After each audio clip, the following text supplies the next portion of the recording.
Les ministres de l'Intérieur et de la Justice viennent d'arriver à Marseille pour réaffirmer leur engagement contre le narcotrafic.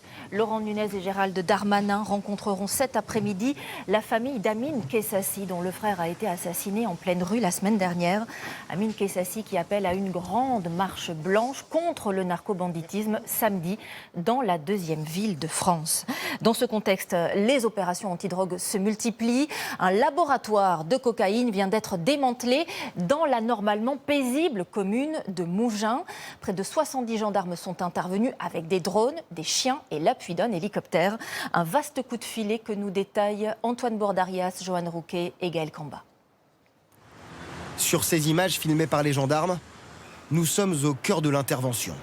Un dispositif très important, 70 militaires, une brigade cynophile et un hélicoptère en appui aérien. L'aboutissement d'une enquête de plusieurs mois pour fermer ce point de deal. En arrivant sur place, les agents découvrent qu'il s'agit aussi d'un laboratoire. On avait un lieu de préparation et de conditionnement du stupéfiant, c'est-à-dire un lieu où on peut couper la matière première, venir la couper avec des produits de coupe, en l'occurrence on a trouvé de la créatine, et ce qui permet de confectionner des doses qui sont prévues à la vente.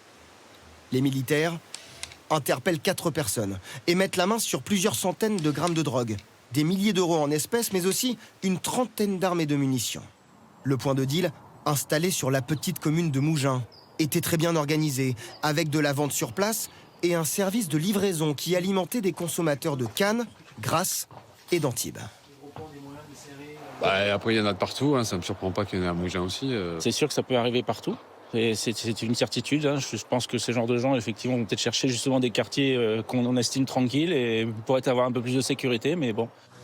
Ces derniers mois, plusieurs opérations ont permis de démanteler d'autres laboratoires dans des lieux très isolés. Une fabrique de drogue synthétique découverte en mai dernier dans une commune de 4000 habitants dans l'arrière-pays varois, ou encore cette ferme clandestine de cannabis, près de 700 plants retrouvés dans un hangar près de Verdun, dans un village de moins de 200 habitants.